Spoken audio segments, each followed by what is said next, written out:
Най-хубавото в тази торта са ябълките. Ще ги обелим, изчистим и нарежем на купчета.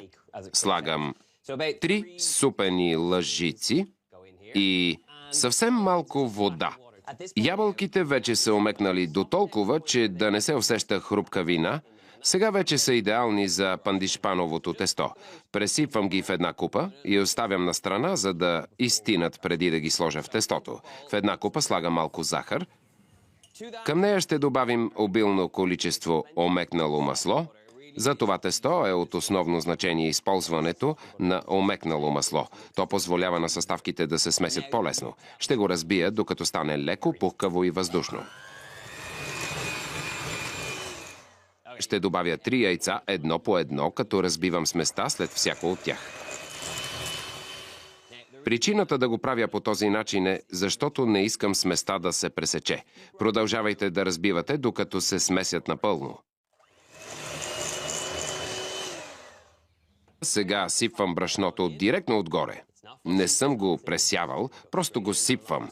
Добавям набухвател, който този път е половин чайна лъжичка бакпулвер. Следва щедра щипка канела. Разбърквам на ниска скорост. Не се притеснявайте да добавите малко мляко. Сипвам около една супена лъжица, за да направи тестото по-нежно и меко. Омекналите ябълки са леко влажни и ще направят тестото малко по-меко. Сипвам ги в купата. Щипка сол, за да балансирам сладкия вкус. Готово. Разбърквам леко, колкото да смеся ябълките с тестото. Разпределям тестото равномерно. Те ще се пекат в предварително загрята фурна на 170 градуса Целзий. Ще им трябват около 25 до 40 минути. Наблюдавайте ги, защото влажността на ябълките е различна. Затова и времето за запичане варира. Буднете клечка за зъби и ако излезе чиста, значи сладкишът е готов. Време е да приготвя най-важните елементи на тази зашеметяваща торта. Започвам от много лесна смес за крамбъл. В една купа слагам брашно, следва студено масло. За да стане хрупкаво, добавям запечени лешници, които леко натруших, и една или две супени лъжици кафява захар. Намачкайте маслото с сухите съставки, за да се получи бърз и лесен кръмбъл. Покрита с хартия за печене. Няма да се пече много дълго. 180 градуса Целзий за около 10 минути. Ще обеля 2 ябълки и след това ще ги нарежа на тънки резенчета. Слагаме тенджерата на котлона. Добавяме малко масло. Всъщност, ще направим нещо като тофи карамел, не много сладък. Започна раздвижване. Слагам нарязаните ябълки. Ще ги бъркам внимателно на средна температура, докато ябълките потъмнеят, омекнат и се карамелизират напълно.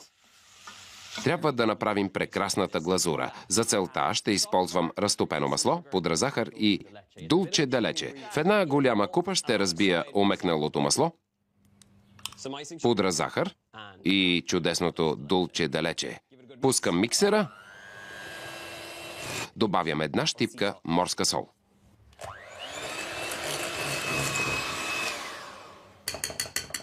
Това са трите основни елемента на нашия десерт. Крамбъл, омекналите и карамелизирани ябълки и 2 блата на тортата. Сложете обилно количество крем в средата и го разпределете равномерно. Поръсете с крамбъл и покрийте с прекрасните карамелизирани ябълки. Сега ще повторя упражнението и с втория блат. Успяхме! Слагам отгоре, махам хартията за печене и обирам съдържанието на тази купа.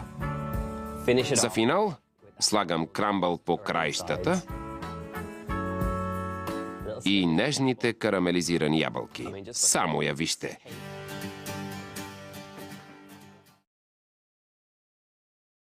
Чудесен панданов кекс. Той трябва да е лек и въздушен. Затова ще направя смес от белтъци и захар, които ще разбия на сняг. Сега е ред на жълтъците, които ще трябва да се разбият с останалата захар, докато станат леки и пухкави.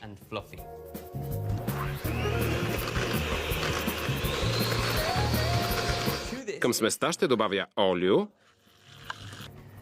малко кокосово мляко, ванилов екстракт, както и от най-интересната и важна съставка – екстракт от пандан.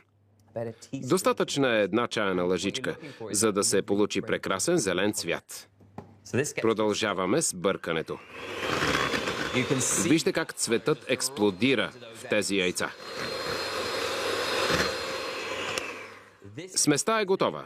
Ред е на брашното, ще го пресея.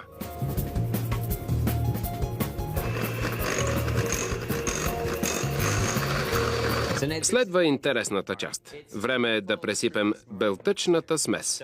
Вземете шпатула и загребете с нея ето по толкова. Не е нужно да сте прецизни в добавянето й. Просто разбъркайте сместа, след което добавете цялото количество, като я разбърквате много нежно, за да запазите въздуха в нея. Сместа е готова и остана само да я прехвърлим във форма за печене.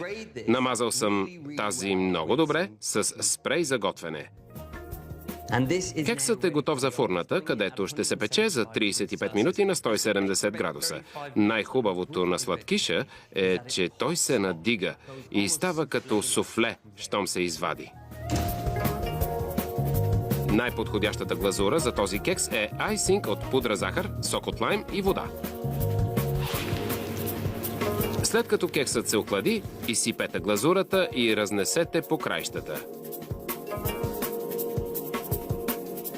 Последни щрихи тук ще са настъргани кори от лайм за завършек.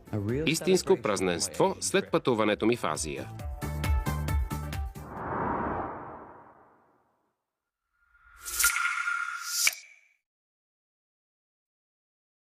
Това е телешка кайма.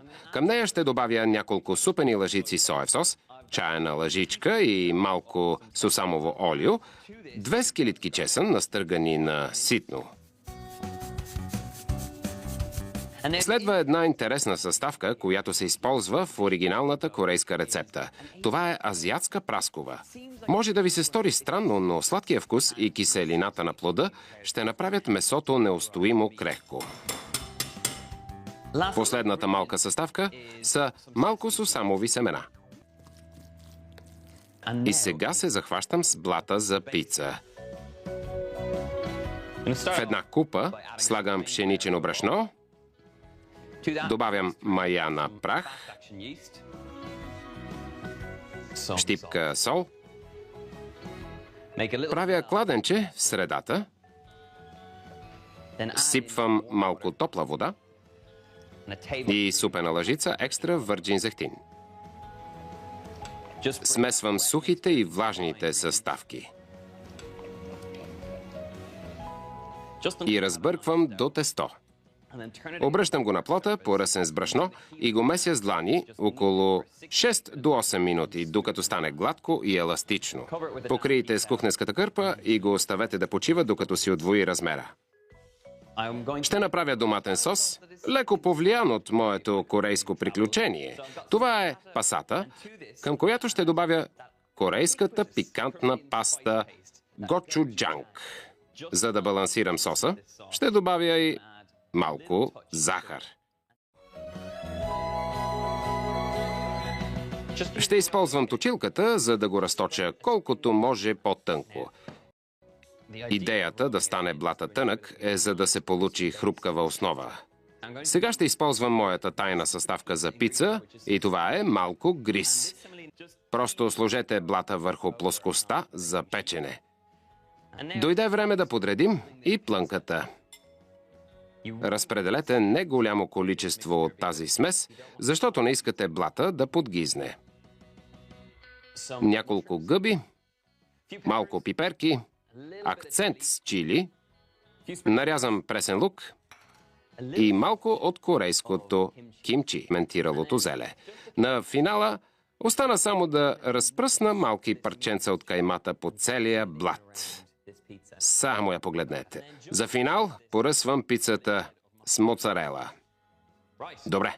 Сега загрейте фурната на най-високата възможна температура. Аз вече сложих плоча за печене във фурната, която ще направи блата на пицата неустоимо хрупкав. Само я вижте. Поднася се поръсена с сусамово олио и малко пресен лук за свежест. Това е фиеста на корейските вкусове и фюжън кухня.